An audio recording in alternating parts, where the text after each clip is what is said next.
Before we dive into this thrilling story, make sure to hit that subscribe button and turn on the notification bell so you never miss out on our latest uploads. Your support keeps us going. Now, let's get into it. I woke up to the sound of my phone vibrating on the nightstand. It wasn't my alarm, and it wasn't a call.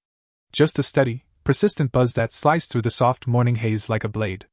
For a split second, I didn't remember what day it was. My eyes were crusty, and my body felt heavy with the kind of exhaustion that came not from lack of sleep but from months of planning, hoping, worrying, perfecting. Then it hit me. Today was my wedding day. My heart skipped, fluttered, and then soared. I reached for the phone with a shaky smile on my lips, expecting a sweet message from Ethan, something cheesy but heartfelt, something that would make me blush and roll my eyes and remember why I was marrying him in the first place. But the name on the screen wasn't his. Catherine Cross. His mother. I frowned. Catherine had never messaged me directly before. Not unless she wanted something changed, something toned down, something more appropriate for the family name. I hesitated, my finger hovering over the notification. Then, curiosity got the better of me, and I tapped it open. We've taken your dress. The venue is cancelled. Ethan knows what's best. Don't make a scene. Just accept it. I blinked. No, I had read that wrong. I read it again. We've taken your dress. The venue is cancelled. Ethan knows what's best. Don't make a scene. Just accept it. The world tilted. My lungs forgot how to breathe. The letters danced and twisted on the screen like they were mocking me. My wedding. My wedding was today. My dress was in the closet. The venue was booked. The guests were invited. The money was paid. Ethan had kissed me goodnight just hours ago, whispering, "Tomorrow will be perfect." And now, what? This was a joke. A cruel, twisted joke. I sat up so fast my head spun. The blanket tangled around my legs, but I kicked it off, swung my feet onto the cold hardwood floor, and stood on shaking legs. My fingers trembled as I dialed Ethan's number. Voicemail. Again. Voicemail. Again. Straight to voicemail. I tried Lena. No answer. Tried again. Still nothing. I called the venue. A woman picked up after several rings, her voice tight and hesitant. "Hi, this is Ava Kingston, the bride. I just received a strange message from my future mother-in-law. She said the wedding was cancelled?" There was a pause. Then the woman exhaled. Yes. I'm so sorry. Mr. Cross called early this morning and said the event was no longer happening. We tried to reach out for confirmation, but..." I stopped listening. The phone slipped from my hand and clattered onto the bed. I staggered to the closet. The dress bag was gone. Gone. The shoes I'd picked out 6 months ago, the ones that had taken forever to find, the ones that perfectly matched the shade of ivory in my veil, gone. The veil. Gone. I checked the garment rack in the guest room where my backup accessories were. Empty. My eyes burned. My chest was tight. But more than anything, I felt rage. Not confusion. Not grief. Rage. They planned this. They waited until the last moment, knowing I wouldn't have time to react. They thought I'd be too humiliated, too heartbroken, too stunned to do anything but cry in a heap on the floor. They thought they'd broken me. They were wrong. I grabbed the first clothes I could find, black jeans, a tank top, and a hoodie that still smelled like my old apartment. No makeup. No jewelry. No time. I grabbed my keys and left. I drove on autopilot, my knuckles white around the steering wheel, my foot pressing harder than it should on the gas pedal. My destination was obvious. Not Ethan's. No. If he had gone along with this, I didn't need to see him, not yet. I needed to see her. Catherine Cross lived in a manicured mansion behind a wrought iron gate and 3 layers of security. Her house was the kind of cold, glass-coated perfection that belonged in magazines, not real life. I didn't even have to buzz. The gate was open. Too easy.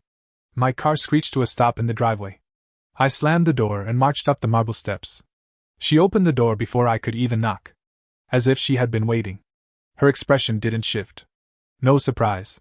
No guilt. Just a soft, tired sigh and a slight tilt of her head like I was a child throwing a tantrum she had long since grown bored of. "You need to calm down," she said. Calm down. I was standing in her doorway, in sweatpants and a hoodie, on what was supposed to be the most beautiful day of my life, and this woman, this puppet master, was telling me to calm down. "Where's my dress?" I said, my voice low. Catherine shrugged. "Gone. And you won't need it. The wedding is off. You don't have the power to cancel my wedding. Ethan made the call. He's doing what's best. I stared at her, daring her to blink first. She didn't. Of course she didn't. Where is he? I asked. Busy. I wanted to scream. Wanted to tear down her polished chandelier and throw it through her oversized window. But I didn't. I turned and left. But I wasn't done. Not even close. I didn't go home. I didn't cry. I didn't call a friend. I didn't even breathe properly until I got to the venue. I don't know what I expected. Maybe to see it empty, locked down, forgotten. Maybe to find a sign on the door confirming the cancellation. Instead, I saw cars. Dozens of them. Pulling into the parking lot like everything was normal. Guests. Dressed in pastels, clutching envelopes and gifts, smiling. Smiling. The venue was decorated. Exactly as I had designed. The arrangements, the arch, the lighting, every single detail I had agonized over for months, it was all there. My legs moved without permission. I walked toward the entrance. Nobody stopped me. People I knew waved. Someone said, "You look great," with a wink, like I was just being fashionably late. I stepped inside. And saw her. Lena. In my dress. Standing at the altar. With Ethan. My vision went white. My body froze. My brain refused to compute what my eyes were seeing. Lena. My best friend. The woman who helped me pick out that exact dress, who cried when I showed her the final fitting, who toasted to my happiness 2 nights ago during the rehearsal dinner. She was glowing. Radiant. Like the perfect bride. Like me.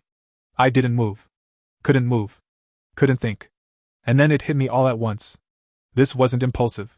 This wasn't last minute. This had been planned. Ethan had let me plan the wedding. Had let me spend money. Had let me write vows. Had watched me cry over centerpieces. Had kissed me and held me and told me I was his future. All while planning to replace me. Like I was a placeholder. A training model. An error to be corrected. They were going to let me wake up on my wedding day and vanish. No confrontation. No explanation. Just a message. They thought I'd fade away. They thought they'd erase me. They didn't know who they were dealing with. I took a step forward. Then another. People started whispering. I kept walking. Toward the front. Toward the altar. Lena looked up. Her face changed. Confusion. Guilt. Panic. Ethan turned. His face went blank. Then pale. Catherine was already standing, rushing forward like she could stop me from reaching them. Her hand shot out. "You need to leave," she hissed. I smiled. Actually smiled. "I think I'll stay." Gasps. More whispers. People were shifting in their seats, nudging each other. Recognition spreading. I looked straight into Catherine's eyes. And for the first time, I saw fear. She had no idea. None of them did. But they were about to find out. Because this wasn't just a ruined wedding. This was the beginning of something much, much bigger. The moment I said, "I think I'll stay," everything around me fractured. Not literally, but it might as well have. I could feel the tension ripple outward like shockwaves. Catherine's eyes darted to the guests, to the altar, back to me. She was calculating, always calculating. She had spent her whole life controlling narratives, manipulating people, turning every situation into a story where she played the victim or the mastermind. But she hadn't anticipated this chapter. I watched the cracks spread across her porcelain composure. "I don't know what you think you're doing, Ava," she said under her breath, teeth clenched, voice sugar-coated with threat. "Oh, I know exactly what I'm doing," I replied calmly. "You see, Catherine, I'm not here to protest. I'm here to observe. To witness. To give you exactly the moment you were praying I'd be too broken to face." She stiffened, but didn't speak. I turned my gaze to the altar. Lena had gone completely still. Her hands were clenched around her bouquet so tightly the white roses were bending under pressure. Her eyes were wide and glassy, like she was trying not to cry, or scream. I almost felt sorry for her. Almost. Ethan looked like someone had punched him in the stomach and he was still trying to pretend it didn't hurt. Good. I kept walking. Slow, measured steps down the aisle I was supposed to walk hours ago, in a white dress, to stand beside the man who was now pretending he didn't recognize me. People were whispering louder now. Some stood up. A few pulled out their phones. This was no longer a private embarrassment. It was a spectacle. And I was about to set the stage on fire. Catherine moved again to block me, but I turned to her with a look so sharp it stopped her in her tracks. "You wanted a perfect day," I said, my voice low and lethal. "Let's give them a perfect story," she faltered. I stepped into the front row, my feet just inches from the altar now. I took a moment to look around the room. Familiar faces stared back: coworkers, distant relatives, family friends. People who had RSVP'd to my wedding. People who had sent me gifts and congratulated me and toasted to our love. And not one of them had questioned why the bride wasn't me. The betrayal cut deeper with every second. I looked toward the bridal party. And there she was. Sarah. My maid of honor. My closest friend. And her face said it all. She knew. Her lips trembled, her eyes shiny with guilt, her whole posture one of a woman who was slowly being crushed by the weight of her secrets. I didn't say anything to her. Not yet. My eyes snapped back to Ethan. He finally stepped forward. Ava, he began, his voice painfully calm, like this was just a misunderstanding, a minor inconvenience at the wrong time. Let's not do this here. Here? I echoed, tilting my head. Oh, you mean the wedding you planned in secret behind my back? With my friend? Using my venue, my dress, and my guest list? A collective gasp. Lena looked like she might pass out. We didn't. She started, her voice high and shaky. I cut her off. You didn't what, Lena? Didn't sleep with my fiancé? Didn't stand at the altar in my dress? Didn't lie to me while helping me plan the wedding you were always going to steal? More gasps. A few phones were lifted now. Cameras on. Faces serious. Ethan swallowed hard. This isn't the time, he said. I turned to him fully. No? Because you thought the time was this morning when you had your mother send me a text canceling my wedding. His eyes flickered. I raised my voice. You thought I'd disappear. That I'd cry and run and hide and let you rewrite reality. You underestimated me, Ethan. He flinched. Good. I pulled my phone from my pocket. What are you? Catherine started, stepping forward. Playing back the truth, I said. I tapped the screen. Catherine's voice blasted through the speakers. We've taken your dress. The venue is cancelled. Ethan knows what's best. Don't make a scene. Just accept it. Gasps again. But I wasn't finished. I hit another recording. Ethan's voice crackling but clear. Babe, I'm sorry, but my mom is right. You're just not good enough. Lena is better suited for me. She'll be a proper wife. The room erupted. A woman dropped her champagne flute. Someone cursed. Chairs shifted. Lena stepped back, horrified. She looked at Ethan like he just slapped her. Catherine's jaw was clenched so tight I thought she might shatter her own teeth. I took a deep breath, letting the moment marinate. Then I walked up the last step and stood on the altar, next to them, face to face. Still want him? I asked Lena quietly, my voice slicing through the noise. She said nothing. I turned to Ethan. How long? I asked. He blinked. I stepped closer. How long have you been planning this? He didn't answer. Lena opened her mouth. It just happened. I laughed, sharp and loud. You don't accidentally wear another woman's wedding dress and show up at her ceremony. You don't just happen to orchestrate an entire betrayal. Catherine stepped in, her voice tight and low. Stop making a scene. You're embarrassing yourself. I looked at her with a quiet, deadly calm. You planned this, didn't you? She didn't deny it. I smiled. You know what, Catherine? I said, leaning in. I was ready to be the bigger person. To marry your son. To pretend your little jabs and insults didn't matter. But now... I paused, letting her feel the shift in the air. Now I'm going to destroy you. She blinked. For the first time, she looked unsure. Ethan opened his mouth, tried to salvage it. It's over, okay? Let's just move on. I pulled out a folded sheet of paper. Actually, no. Let's talk about what happens next. I unfolded it slowly. This is the financial contract you signed, Ethan. Remember? The one that outlines shared responsibility for all wedding costs unless there's a mutual cancellation? His face went blank. Catherine stiffened. $72,000, I said, reading the number aloud. You owe me. In full. You're lying, Catherine said. I handed the paper to a woman in the front row, my cousin, Rebecca, who just happened to be a lawyer. It's signed. Legal. Binding. I turned to the guests. Ladies and gentlemen, thank you for coming. I'm so glad you could witness the Cross family show their true colors. If you'd like to keep your gifts, I'd recommend collecting them before I file for fraud. Murmurs. Shouts. Chairs scraping. Catherine tried to speak, but I raised my hand. No more lies. No more performances. You thought I'd vanish. Instead, I showed up. You tried to erase me. But you made me unforgettable. I stepped back from the altar, calm now, steady. Ethan looked broken. Lena was already backing away, her eyes darting toward the exit. Catherine stood frozen, her empire cracking at the seams. And me? I walked down the aisle. The one I was supposed to walk down as a bride. I walked it anyway. Not to marry someone, but to bury them. Because this ceremony wasn't mine. But the next one, the reckoning, that would be. When I stepped out of that venue, the sun was blinding. For a moment, the brightness almost felt cruel. The world had kept turning while mine had flipped upside down. Guests scrambled behind me, buzzing like shaken hornets. Some were yelling, some were whispering, some were taking pictures. The air felt thick with judgment, sympathy, and raw, unfiltered chaos. But I felt nothing. No shaking. No tears. Just silence. The kind of silence that only comes after something inside you breaks so cleanly, it doesn't even bleed. I walked calmly to my car. Got in. Turned the engine. And drove. No destination. No plan. Just a stretch of road and the fury that hummed inside me like a live wire. They had taken everything, my wedding, my dignity, my so-called best friend, my fiancé, my trust in everyone I loved. But they hadn't taken me. They hadn't taken my brain. My fire. My ability to strike back. Because what they didn't understand was that I had spent the last 5 years in the world of corporate PR and crisis management. Cleaning up messes. Controlling narratives. Studying people, systems, contracts.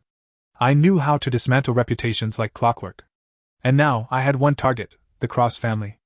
I pulled into a gas station parking lot, cut the engine, and stared ahead, gripping the steering wheel with both hands. The fury hadn't subsided, it had evolved. Sharpened. No more reacting. It was time to plan. I called Jake. He picked up on the third ring, his voice groggy. Ava? What? I need you, I said. Now. A beat of silence. Then, where are you? 20 minutes out of town. I'll drop a pin. Come alone. Jake Walters wasn't just any friend. He was the guy I'd known since college, the one who once pulled me out of a 3-day mental spiral during finals week and got me to breathe again. He'd become a lawyer now. Sharp. Quiet. Brutally efficient. He didn't ask questions. He showed up. I sat on the hood of my car with a half-drunk energy drink in hand when he arrived. His car pulled in beside mine, and he stepped out, his suit jacket slung over one shoulder, tie loosened, eyes squinting against the light. I'm guessing your wedding didn't go as planned, he said carefully. I gave him a flat look. He raised his hands. Too soon. I stood. I need you to help me ruin them. Jake blinked. Not out of spite, I clarified. Out of necessity. You're going to want to hear the whole story before you decide if this is about revenge or justice. So I told him. Everything. From the text to the dress to the hijack ceremony. I showed him the recordings. The contract Ethan signed. The guest list, the invoices, the timeline. I even told him about Lena and Sarah. I laid it all bare, not because I needed sympathy but because I needed clarity. Precision. Jake listened. And when I finished, he leaned back on his car and exhaled a long, low breath. You weren't just replaced, he said. You were erased. This was premeditated. This wasn't a breakup. It was a takedown. Exactly. He folded his arms. Okay. First, legal. You said you and Ethan signed a financial premarital agreement? 3 months ago. He insisted. Said it was smart. Catherine pushed for it. And you still have a copy? I reached into my bag and pulled out the envelope. Jake skimmed it. Clause 17. I said. If the wedding is cancelled unilaterally by either party, they owe the other full reimbursement for any costs incurred leading up to the day, including emotional distress damages if proof of malicious intent is found. Jake gave a low whistle. That's generous. It was my idea, I said coolly. Ethan didn't read past the title. Catherine was too arrogant to care. Jake smiled, but it wasn't warm. It was the smile of a shark who smelled blood in the water. All right, he said. Then we have a case. But that's only step 1. You want to go public? Not yet. Not loud. Not until I control the narrative. He nodded. Media control. Reputation damage. Crisis construction. I want it clean, I said. I don't want screaming matches on talk shows. I want reputation rot. Subtle. Irreversible. Jake's eyes glinted. You want it classy. I want it surgical. And that's how the plan was born. We met every day for the next week. Quietly. Privately. No posts. No drama. I ghosted my own accounts, blocked Ethan, ignored Sarah's string of desperate texts, and let Lena stew in the silence she deserved. The Cross family thought they had gotten away with it. That's what made it perfect. We started by building the dossier. Jake contacted former employees of the Cross Foundation, people Catherine had fired, mistreated, underpaid.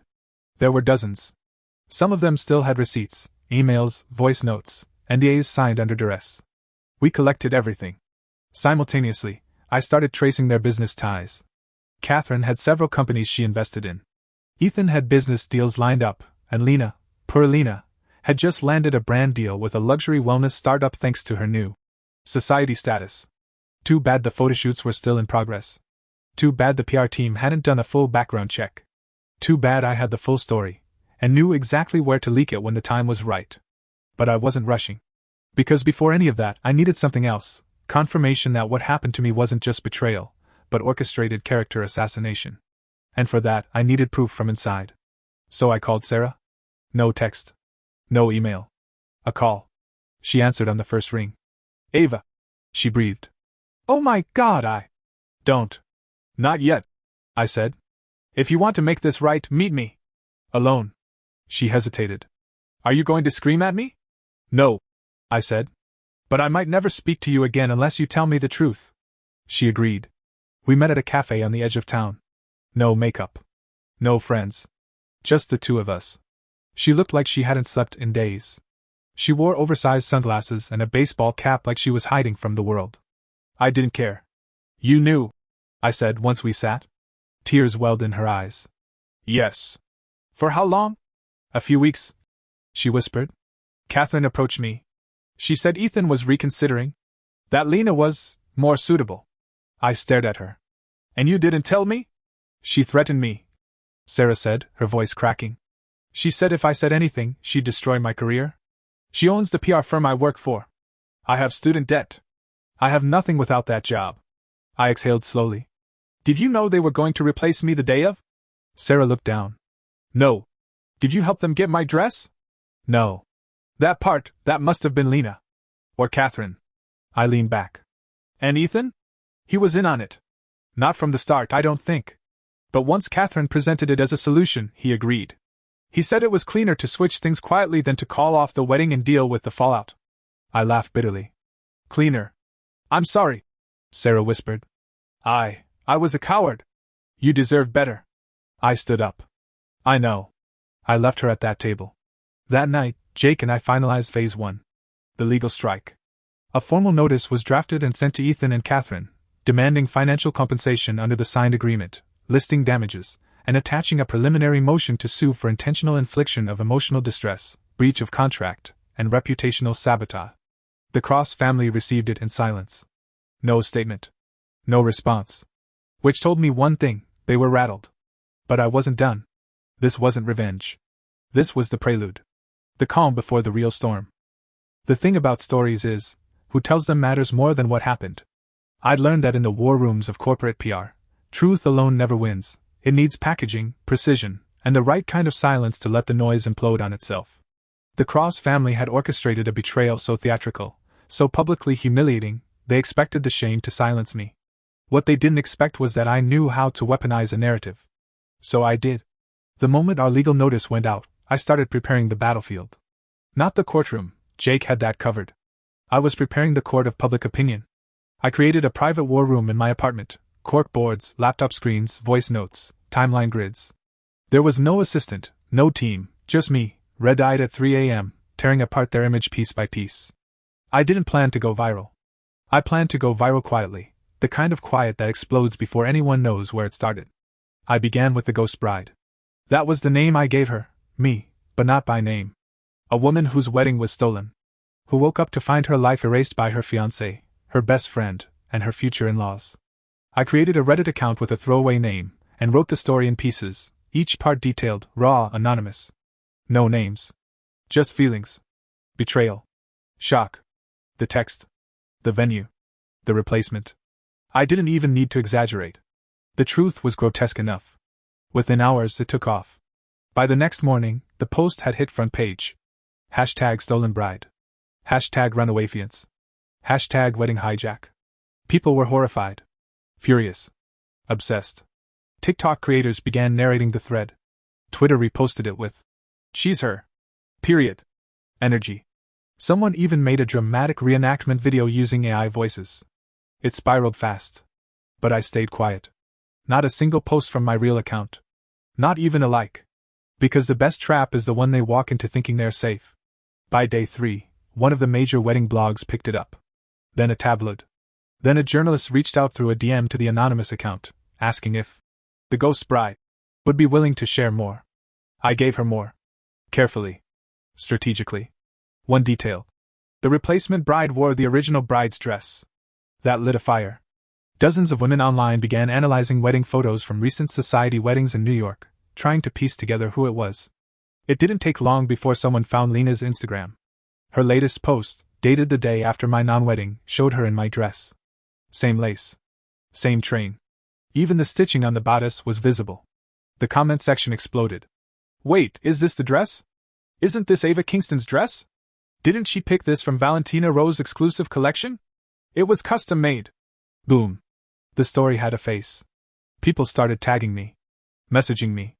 My name was trending. A video compilation surfaced, of me and Ethan, clips from our engagement party, Lena in the background. The internet did what it always does, it dug. Meanwhile, I let them.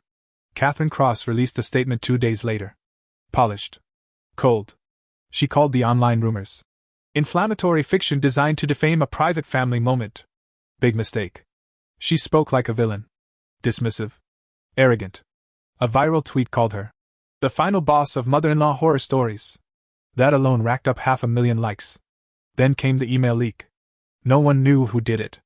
But somehow, a chain of emails between Catherine and Ethan surfaced online. In them, Catherine wrote, "She's not cross material. Too emotional, too ambitious. Lena will obey." That line burned across the internet like wildfire. Obey. As if Ethan needed a wife who took orders, not a partner. The next day, the wellness brand that had signed Lena released a statement saying they were reviewing their partnership. Her sponsorship was dropped 24 hours later. Collateral damage. Not that I cared. Ethan went radio silent. But the internet didn't. Old college classmates began sharing stories about how Ethan had a reputation for getting others to do his work. How Catherine had paid for professors. How Lena had always circled him like a shadow, even when we were together. A picture began to form. Not just of a betrayal, but of a pattern. Of entitlement. Control. Inheritance, not love.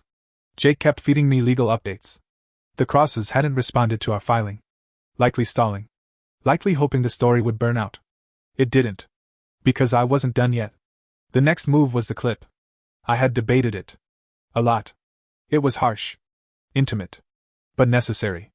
I had recorded a voice note 2 weeks before the wedding, me and Ethan, sitting on the balcony, talking about our vows. In it, he told me, "Catherine's a lot, but she'll love you once she sees how strong you are. That's what I love about you. You don't bend for anyone." The same man who later called me not good enough. I posted it anonymously, but added a caption. This was 2 weeks before he replaced me at the altar. The contrast was brutal. People were enraged. And that's when the influencers came in. A few had followed me professionally. I'd worked on their brand deals. They knew the industry. And once they realized what had happened, they backed me, publicly. One posted, "I've worked with Ava Kingston. She's brilliant, kind, and no one deserves what happened to her. This story isn't just drama, it's real life, and it's horrifying." Another stitched the clip and said, "This is why women don't trust. Because this kind of betrayal doesn't just hurt, it erases you." Catherine tried to pivot. She did an interview. A terrible, terrible interview. She wore pearls and a funeral-colored dress. Sat stiffly across from a well-known anchor and tried to paint me as unstable, obsessive, difficult to work with. It backfired immediately. Clips of her smiling while saying, "Well, sometimes people just aren't marriage material," went viral with clown music overlays. One creator edited her interview with side-by-side footage of Lena looking like a terrified ghost bride at the altar. The internet dubbed it the cross cringe era. Catherine had no idea how to fight an invisible army of phones and memes and TikToks. And Ethan? He finally posted. A black screen. One sentence. "I never intended to hurt anyone." He disabled comments within an hour. Jake called that night, laughing into the phone. "They're imploding. They're reacting," I said. "Which means they're losing." He hummed. "You want to hit again?" "Not yet. Not loud. Just one more whisper." So I whispered.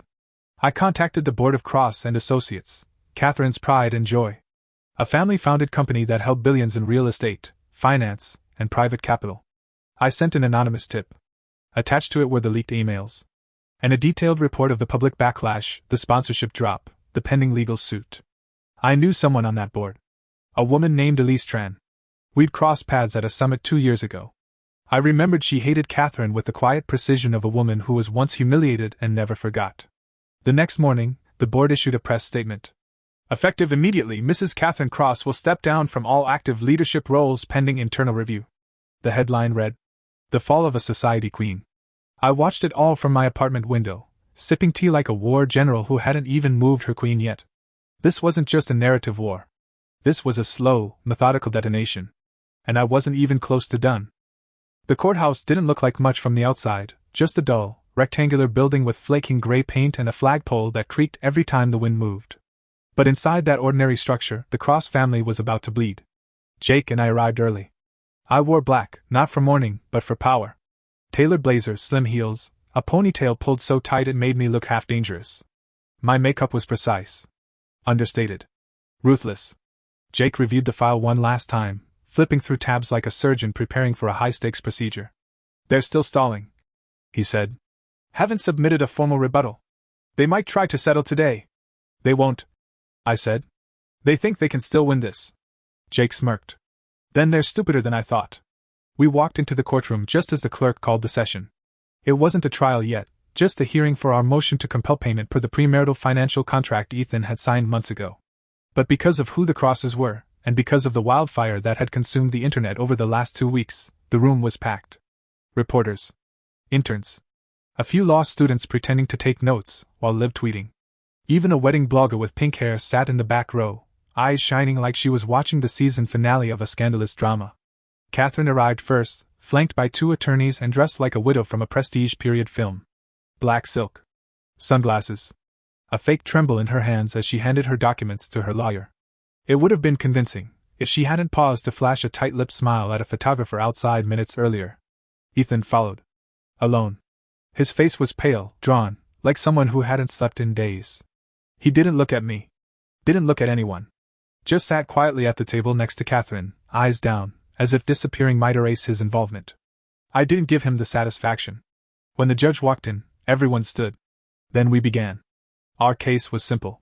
Ethan had signed a contract agreeing to reimburse me for all wedding-related expenses if the event was cancelled without mutual consent.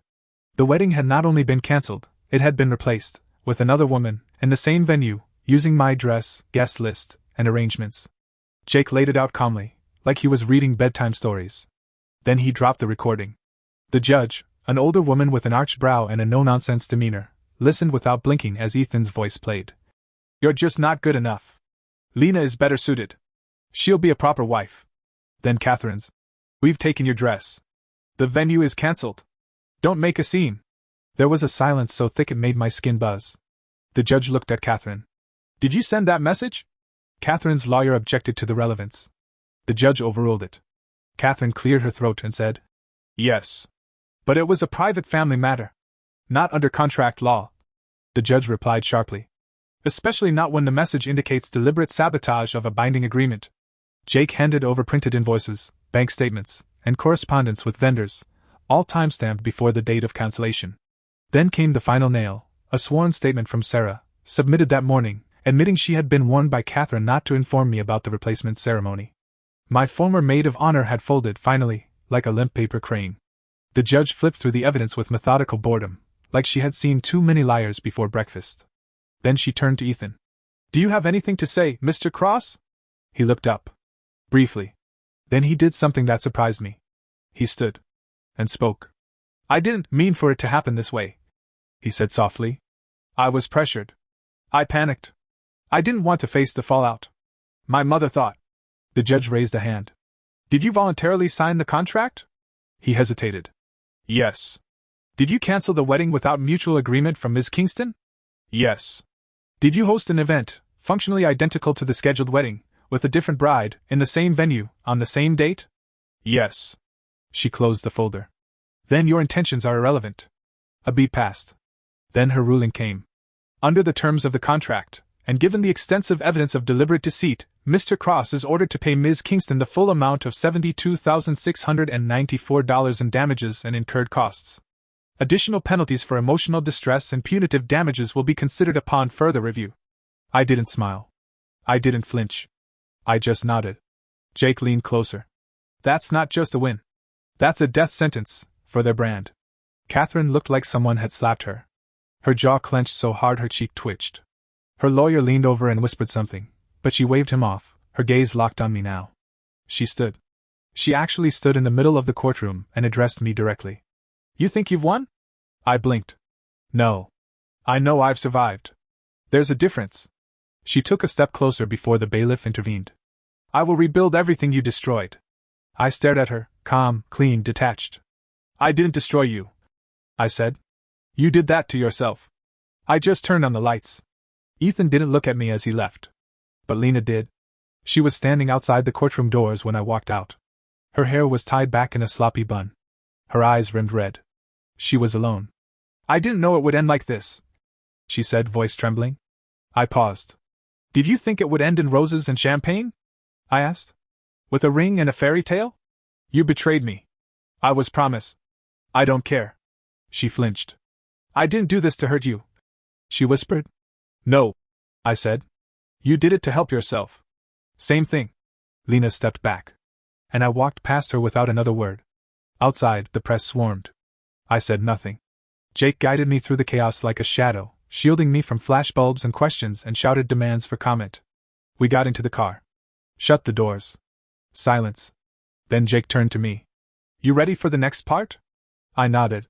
Because the courtroom was over. But the real end hadn't come yet. That part was personal. And it would come quietly, like frost creeping over glass, undeniable, irreversible. They had torn down my life with fake smiles and silk gloves. But I rebuilt mine with steel. It didn't happen overnight. Rebuilding never does. In the days after the courtroom ruling, the noise faded into a different kind of silence. Not the suffocating silence of betrayal, or the electric silence of rage. This was the silence of freedom. The kind that follows destruction. The kind that gives you space to breathe again. I didn't make any public statements. I didn't need to. The world had already made one for me. After the verdict, Cross and Associates hemorrhaged clients. Half of their PR retainers dropped within a week. Catherine attempted to salvage what was left by issuing a remorseful letter to stakeholders, but no one bought it. The words were too rehearsed, too clinical. Investors didn't like volatility, and Catherine had become synonymous with it. A month later, the board formally removed her from all executive roles. Quietly. Without ceremony. Ethan tried to recover, too. I heard whispers of him joining a boutique finance firm in Chicago. He made a LinkedIn post about new beginnings and lessons learned. The comments section was brutal. No one forgot. No one forgave. Lena disappeared from social media entirely. One day, her accounts were just gone. Deleted. Wiped clean.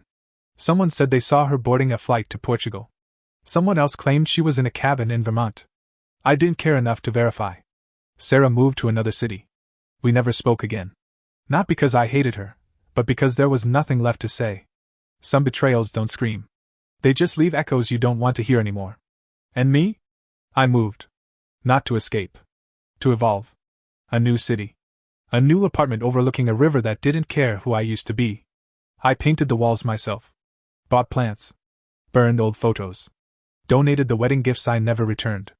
I got a job at a private crisis strategy firm, ironically enough, helping other women navigate public trauma. I didn't advertise my experience. But they knew. One of my clients, a celebrity going through a vicious custody battle, looked at me once after a long session and said, "You don't flinch. Like you've been through worse." I just smiled. Because I had. And I survived. One night, 6 months after it all, I received a letter. Handwritten.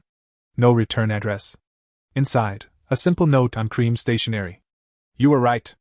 About all of it. I just wanted something that wasn't mine, because I didn't believe I could make anything on my own. I'm sorry. It wasn't signed. But I knew it was from Lena. I didn't respond. I didn't keep the letter either. I burned it over a glass of wine and watched the flames curl around her apology like a ribbon. I never heard from Ethan again. Except once. A brief email. Subject: Can we talk? I read it. Deleted it. Blocked the address. And I never looked back. Because the truth was, I never needed closure. Not from him. Not from any of them. They had taken pieces of my past. But I had already reclaimed my future. A year later, I stood in front of a packed ballroom, dressed in white again, not a wedding dress this time, but a suit. Clean. Sharp. The kind of white that doesn't ask for permission to be bold. I was there to speak at a women's summit. Topic: reclaiming control. I didn't use notes. I didn't need to. I looked out at the faces, executives, artists, survivors, leaders, and I told them my story. Not with names. Not with scandal. But with truth. I spoke of losing everything you planned for, and realizing none of it mattered if you couldn't even see who you were beneath it. I spoke of betrayal, and how it's never about the moment they break you, but what you do in the moment after. The applause was quiet at first. Then it grew. Standing. Full. Raw. Afterward, a young woman approached me in the hallway, eyes wide. I followed your story, she said, voice shaking. Online. Everyone did. But seeing you here now, it's like you're the version of me I want to become. I put a hand on her shoulder. You already are, I said. You just haven't burned the wrong things yet. She laughed. She cried. And I walked away knowing that the life I had now wasn't new. It was the one that had always been mine. Waiting. Buried under compromise, under fear, under the weight of people who wanted to dim me to their level of comfort. But I rose. I chose myself. And that was the loudest revenge of all. No screaming. No bitterness. Just success, peace, and the terrifying kind of happiness that comes when no one owns your story but you. Now, when people ask about the wedding that never was, I just smile. Not because it didn't hurt. Not because I've forgotten. But because I look at the life I've built and realize. They didn't destroy me. They just freed me. There are stories that entertain us, and then there are stories that awaken something in us, stories that tap into the deepest fears we carry, the betrayal we dread, and the strength we never knew we had. The story of Ava Kingston is one of those rare narratives that does not just deliver justice, it reflects back a mirror of who we are when everything is stripped away. Beneath the layers of scandal, revenge, and calculated power plays, Ava's journey teaches us profound lessons about human nature, resilience, identity, and what it truly means to reclaim your life. At first glance, it may appear to be a story of revenge. But it's so much more than that. It's a masterclass in emotional survival. It's a story about finding power in powerlessness, and choosing dignity in the face of humiliation. Perhaps the first and most striking lesson is that betrayal is never the end of the story, it's the beginning of clarity. When Ava woke up on the morning of her wedding to a message that her dress had been taken and the venue had been cancelled, it wasn't just a logistical nightmare, it was an existential ambush. Her identity, her future, her love, everything she had invested in emotionally and financially was pulled out from under her in a single moment. But instead of collapsing, she saw through the illusion. The people she loved had been betraying her for weeks, if not months. And once the illusion shattered, she didn't reach for pity or scream in self-defense. She chose observation. She paid attention. She walked into the betrayal with her eyes wide open. The lesson here is that sometimes pain clears the fog. What you thought was love might have been dependence. What you called friendship might have been proximity. And what you saw as a life path might have been a trap laid by other people's expectations. Betrayal isn't just a wound, it's a revelation. And once you see, you can never unsee. Another powerful lesson is that silence can be stronger than spectacle. Ava never screamed. She never begged. She never pleaded for closure. She didn't chase after Ethan or try to convince anyone to take her side. Instead, she collected herself. She processed. She planned. In a culture where the loudest voice often dominates the room, Ava's silence was deafening. It was focused. It was dangerous in the best way. She taught us that emotional control is not about suppression, it's about direction. You don't have to explode to fight back. Sometimes the most powerful response is to rebuild in plain sight, and let your actions speak for themselves. Her silence wasn't passive. It was surgical. She moved with intent, making every word, every appearance, every legal document count. She didn't need to win an argument. She redefined the battlefield. The story also gives us an essential reminder about identity. It must never be outsourced. Ava's entire world had been built around an identity that others approved of. The future wife, the daughter-in-law, the friend who was agreeable and compliant. But the moment that identity was stripped away by betrayal, she was left alone with one question: who am I without them? And that's where she discovered the truth. She was not just a bride. She was a strategist. A leader. A woman capable of rising from ruins with a voice more powerful than any title she had before. Our society often teaches us to define ourselves through relationships, especially women. But Ava's story forces us to ask, what do you do when those roles dissolve? Who are you when there is no one left to validate your worth? The answer isn't easy, but it's liberating. You become yourself. Not the version curated for others, but the version that stands even when everything else falls. Then there's the lesson about revenge, not as cruelty, but as reclamation. Ava didn't seek vengeance in the traditional sense. She didn't set fires. She didn't destroy lives out of malice. What she did was claim back what was stolen: her voice, her story, her worth. She didn't want Ethan back. She didn't want to humiliate Lena. She didn't want Catherine's kingdom. She wanted the truth to be heard, the damage to be acknowledged, and her future to be returned to her. This is a crucial distinction. True revenge isn't about inflicting pain. It's about removing the power from those who thought they could hurt you without consequences. Ava didn't just expose the Cross family, she exposed the system that enabled them: wealth, image, manipulation. And she didn't need to destroy it all. She just had to show the world what it really was. Because sometimes justice doesn't come in the form of punishment. It comes in the form of clarity that can't be unseen. There's also a painful, yet empowering lesson about loyalty. Ava was betrayed not only by her fiancé but by her best friend. The woman who was supposed to stand beside her, hold her hand through the vows, and witness the most sacred moment of her life, stood by and let her be erased. Sarah's betrayal hurt Ava in a different way. More personal. More intimate. But what Ava did was extraordinary. She didn't let the betrayal make her bitter. She didn't become paranoid or suspicious of everyone around her.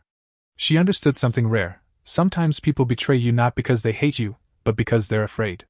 Because they're weak. Because they lack the courage to stand where you stand. That doesn't make it okay. But it does make it survivable. Ava didn't forgive Sarah. But she also didn't let Sarah's cowardice become her burden to carry. Forgiveness is not always a reunion. Sometimes it's just letting go without picking up the rope again. The Ava Kingston story also teaches us how to fight smart. Too often in life, people waste energy fighting battles that go nowhere. Screaming at closed doors. Trying to prove something to people who've already decided to misunderstand you. But Ava fought the system, not the symptoms. She didn't argue with Ethan, she hit him where it mattered, legally, financially, publicly. She didn't expose Lena's diary, she let Lena's silence convict her. She didn't try to repair her image. She let the internet do that for her by simply telling the truth. This is a lesson in resourcefulness. Ava used what she had: knowledge, strategy, documentation, narrative control. She didn't need weapons. She had wisdom. In a world obsessed with instant reactions, Ava reminded us that slow revenge is not just more satisfying, it's more permanent. But perhaps the most meaningful lesson of all comes in the final moments of her story, the aftermath. Ava didn't let revenge define her. She didn't live in the shadow of what they did. She rose above it. She built a new life. Not as an escape, but as a testament. She chose peace, not to forget, but because peace is the ultimate power move. The ability to live well, to thrive, to build without rage pulsing through your veins, that's real freedom. Ava's success wasn't in winning the case or going viral. It was in showing up for herself after the dust settled. It was in rebuilding her life with joy and elegance and an unapologetic sense of self. She didn't become a cautionary tale. She became a blueprint. And that's what makes this story so transformative. It's not a fantasy. It's not a clean-cut victory wrapped in a bow. It's messy. It's painful. It's full of gray areas. But it's real. It reflects how betrayal doesn't have to define you. How anger can be a tool instead of a poison. How silence can be louder than noise.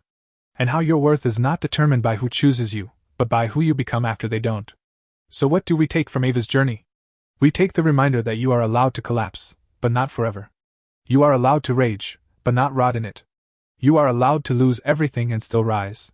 You are allowed to rewrite the story, even when they try to steal the pen. Because your power isn't in how perfectly you love. It's in how gracefully you recover when love fails you. Because your worth isn't in the ring they never gave you. It's in the empire you build without it. Because the best revenge is not making them hurt. It's making sure they never get to be part of the life you were always meant to live.